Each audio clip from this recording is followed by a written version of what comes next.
Assalamu alaikum wa rahmatullahi wa barakatuhu, my dear brothers and sisters. Welcome back to another episode of the Hijrah channel. I am Yasser. As I send you peace, love, blessings and greetings from my home village here in Azad Kashmir, Pakistan.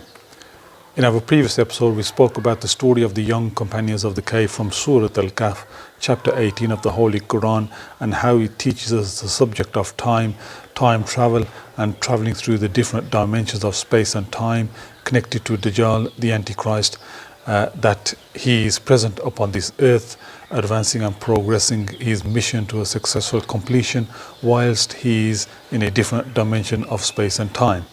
Now, where else in the Holy Quran do we get information or a glimpse about time travel, traveling through the different worlds and dimensions of space and time? فَأَعُوذُ بِاللَّهِ مِنَ الشَّيْطَانِ الرَّجِيمِ بسم الله الرحمن الرحيم سبحان الذي أسرى بعبده ليلا من المسجد الحرام إلى المسجد الأقصى الذي باركنا حوله لنريه من آياتنا. Exalted is he who took his servant by night from Al-Masjid al-Haram in Mecca to Al-Masjid al-Aqsa in Jerusalem, whose randoms we have blessed to show him of our signs. Surah Al-Isra, chapter 17 of the Holy Quran, is connected to Surah Al-Kahf in many ways. In order to understand this one, you have to study the other one, and vice versa. This surah is about Dajjal, the Antichrist, Surah Al-Kahf. That one, Surah Al-Isra, is about Bani Israel, the children of Israel and the Holy Land, and the two are connected. So Dajjal, the Holy Land, Jerusalem, and Bani Israel all are closely connected. And so perhaps now you can understand what is happening in the Holy Land today. And Dajjal's mission is to take the Jews for a ride. The problem is he has taken all of us for a ride. And don't forget, Dajjal is a being created by Allah Almighty to impersonate the true Messiah, Nabi Isa alayhi salam, Jesus, peace be upon him. Because the rabbis of Bani Israel rejected Jesus, peace be upon him. In order for Dajjal to successfully take the Jews for a ride, he has to rule the world from Jerusalem in the Holy Land, because that is what Jesus, peace be upon him, will do when he returns. And we say he's very close now to ruling the world from Jerusalem. And so you will know why and how and who captured Jerusalem back in 1917. And perhaps you will understand why World War I and World War II was very much needed in order for the state of Israel to come into being in 1948. So what about World War III? Israel needs to replace the United States of America as the ruling state in the world at some point, so that Dajjal can sit on the throne of Dawood and Nabi Sulaiman alayhi salam from Jerusalem and declare that he is the Messiah when he actually isn't. Is Jerusalem or is the state of Israel ruling the world already behind the curtains of darkness and deception? And that's your homework. Now, the prophetic journey, night journey, Al-Isra wal-Miraj, took place at lightning speed through different dimensions of space and time. And the night journey of Nabi Muhammad alayhi salatu wasalam tells us that he left this material universe and traveled through the different 7 parallel universes, therefore through different dimensions and worlds of space and time. Allah Almighty knows best, but it is our belief that this journey is also connected very closely to Dajjal and his end-time fitna. But you must look for the signs, particularly when Jibreel alayhi salam showed our Nabi Muhammad alayhi salatu wasalam the different kinds of inhabitants within Jahannam, the abode in hell. We saw inhabitants who left their halal wives to seek the pleasures of other women, therefore committing zina. We live in a day and age where there is universal zina. It showed the inhabitants in hell who engaged in riba, usury. And today, when we look at the world, we have universal riba, in which we have a banking system based and foundations of which are on riba and the fake paper currencies. And Nabi Muhammad alayhi salatu wasalam said that the age of Dajjal will be the age of Kasratul Riba, universal riba, which we have today. And so we will speak about these signs a little bit later on. Incidentally, the journey of Al-Isra wal-Miraj, leaving this material universe, began where? The exact point where the journey began is at the place where the Dome of the Rock sits in the compounds of Masjid al-Aqsa in Jerusalem. And I think that's very, very interesting. I had the honor and pleasure of praying at that exact spot where Nabi Muhammad sallallahu alaihi wasallam led the prayer of all the prophets of Allah Almighty. May Allah grant peace and blessings upon them all. And what an experience that was. I will do an episode of my visit to the Holy Land at some point and explain to you how it was connected to me being able to make hijrah and emigrate out of Britain. But back to the topic. Let us provide you with one more example which might explain why the young companions of the cave were able to sleep for 309 years and yet not age and remain as young as they were when they first entered the cave. Over 2,000 years ago, half of Bani Israel, particularly the rabbis and the establishment, attempted to crucify and kill Jesus, peace be upon him. Allah Almighty declares they did not kill him and they did not crucify him. So we ask the question, where is Jesus, peace be upon him, now? We know he didn't die. We also know that every soul shall taste death. Kullu nafsin zaiqatul maut. And we also know that Nabi Isa alayhi salam is returning to this world one day so he can rule the world from Jerusalem and then eventually experience maut, death. When that incident took place approximately 600 years before Nabi Muhammad sallallahu alaihi wasallam arrived, which is over 2,000 years ago, Jesus, peace be upon him, was aged approximately 32 to 33 years old. Now, when he returns, he's not going to be over 2,000 years old, is he? No, he will be the same age as when he left this material universe, 32 years old, and then he will live on this earth for 40 years. But at present, he is in a different dimension of space and time, certainly not in our dimension of space and time. And Surat al-Mulk of the Holy Quran explains and provides details about the 7 different parallel universes. So Dajjal is present upon this earth. He is in a different dimension of space and time because we cannot see him. When he enters our dimension of space and time, then we will be able to see him in his human form, where he will stand up in Jerusalem and declare he is the Messiah. He is very close to the end of that mission. As you can see what is happening in the Holy Land. Israel is dominating and in control of the whole world, including the United States of America, Britain, Europe. It controls the United Nations, controls the International Monetary Fund, it controls everything. So now let us move on to some of the signs that were provided in the sayings of Nabi Muhammad sallallahu alaihi wasallam, to provide you the link with the fact that Dajjal is present upon this earth. Thank you. Right, we will try to go through this quick fire. The signs of Dajjal as per the authentic sayings and ahadith of Nabi Muhammad alayhi salatu wassalam. The first one and the most common one being that Dajjal would arrive into the earth on a donkey.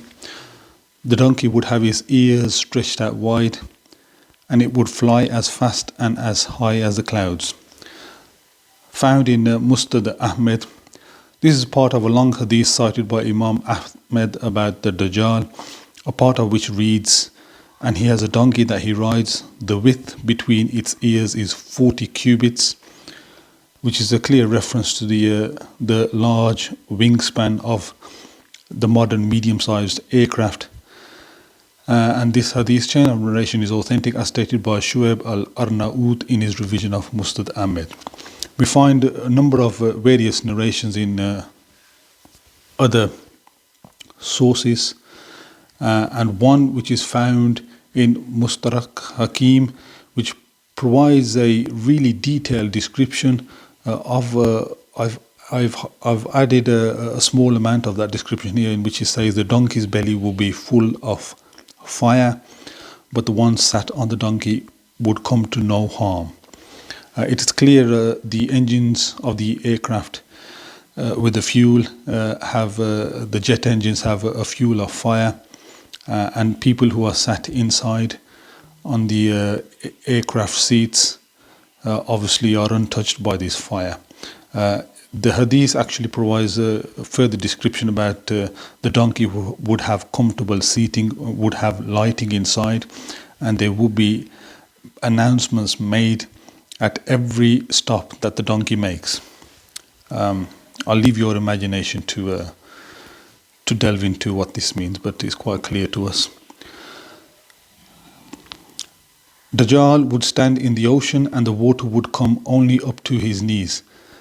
In a hadith, again, it's found in various chains, Sunan of Ibn Majah. The earth will be rolled up for him. He will hold the cloud in his right hand and will overreach the sun, and the sea will be ankle deep for him. When you look at the modern submarine, this is exactly the description of that. That whilst the submarine is submerged and underwater, it can still see above the water and the ocean. Space technology. Dajjal would bounce between the heavens and the earth. This is a perfect description for satellite communications and the electromagnetic waves which are bouncing from earth to space. And when you look at the technology in regards to the television signals that we receive from the satellites, the telecommunications, our mobile phones, internet and Wi-Fi connectivity, all these waves are bouncing from space to earth and vice versa. And Sunan Abu Dawood clearly states he will be jumping about between the sky and the earth. Continuing with space technology, another hadith found in Sunan Ibn Majah, Dajjal would bring forth rain. He will order the clouds to give rain, and it would rain. And harp technology it's quite old, actually, very old. And harp technology is something that can cause rain and weather modification. And this has evolved over the years with great technological advancements, in which now artificial rain, snow, stars, even the sun and the moon exist. Moving on to how much wealth and resources Dajjal would have, Sahih Bukhari and also found in other narrations, nobody asked the Prophet sallallahu alaihi wasallam as many questions as I asked regarding a Dajjal. The Prophet sallallahu alaihi wasallam said to me, "What worries you about him?" I said, "Because the people say that he will have a mountain of bread and a river of water with him, i.e., he will have an abundance of food and water." Nabi Muhammad alaihi salatu wasalam said, "Nay, he is too mean to be allowed such a thing by Allah, but it is only to test mankind whether they believe in Allah or ad-Dajjal." And here we find every single thing that Dajjal creates and invents. It is not something that has been provided by Allah Almighty, that Dajjal will have to create his own version of it. And so in Al-Isra wal-Miraj, Allah Almighty provided Nabi Muhammad alayhi salatu wasalam with a beast or an animal from the heavens called Al-Burak, which traveled at lightning speed. In order for him to fulfill that night journey, Dajjal would not be provided with something similar. He would have to create his own, and we obviously spoke about this in regards to the modern aircraft and other air travel methods. Here we haven't listed the sources, but there is a wealth of information regarding all these signs of the age and era of Ad-Dajjal, but this is homework for you. We quickly go through this. Dajjal's era will be one of Kasratul Riba, universal riba, which exists in the world with the world banking system, which is based on riba. There are different forms of riba. A rip-off, a transaction based on deception, or a rip-off is also riba. And that is where inflation comes in, where currently we have the rich who are continuously getting richer and the poor who are continuously getting poorer and poorer into poverty and destitution. There is one part of the world that continues to get rich, and of course they are the followers of Dajjal the Antichrist, and they are pursuing his mission for him upon this earth. Another hadith: the earth would yield its treasures to Dajjal, i.e., everything that is found within the earth underground would come under the control of Dajjal. And we see obviously the fossil fuels, coal, oil, precious metals, gold, silver, lithium, are all in the hands and control of whom? You can guess. Dajjal would arrive with heaven in his right hand and hell in the other hand. In another narration it states that he will have a river in one hand and a fire in the other. However, his heaven would actually be hell for the people, and his hell would actually be heaven. And when you look at the world today, of course, with the control of wealth, money, and all the resources, he has built a heaven upon the earth, which is towards the western sides of the world, particularly Europe, Britain, United States of America. The moment you start moving eastwards towards the Asian continent and the Middle East, it seems like you're living in hell here. But actually this will be our heaven. And those who are living in Europe, Britain and the USA, whilst it might feel like heaven because you are living comfortably compared to the rest of the world, it would actually be the road to the hellfire. Finally, Dajjal would seduce the women who would be the last people to come out to follow him. And we see this in the world today with the feminist revolution, in which women have come out in their thousands upon thousands, and there is no way stopping them. And some women would probably be upset with us now, but this is what Nabi Muhammad alayhi salatu wasalam said, that an age would come in which women will be dressed and yet naked. This has happened before our very eyes, in that women would dress like men and men would dress like women. Again, this has already happened before our very eyes. And so the solution to all this problem points to one direction, and that is hijrah, emigrate. Nabi Muhammad alayhi salatu wasalam instructed us to flee from Dajjal, and so does Surah Al-Kahf, in which the young companions of the cave fled to the cave to seek refuge. And finally, I'll leave you with the hadith that is on the screen, because this is the ultimate solution. When we said earlier on we need to disengage from the cities and disengage from Dajjal's system, there is a clue in this hadith as to why the best property of a Muslim will be sheep and goats. Because when the fake monetary system collapses and the paper currency's value goes to zero, you will lose everything that you thought you once had, whereas the sheep and the goat will be of extremely high value. Thank you very much. Until next time, Assalamu alaikum wa rahmatullahi wa barakatuhu.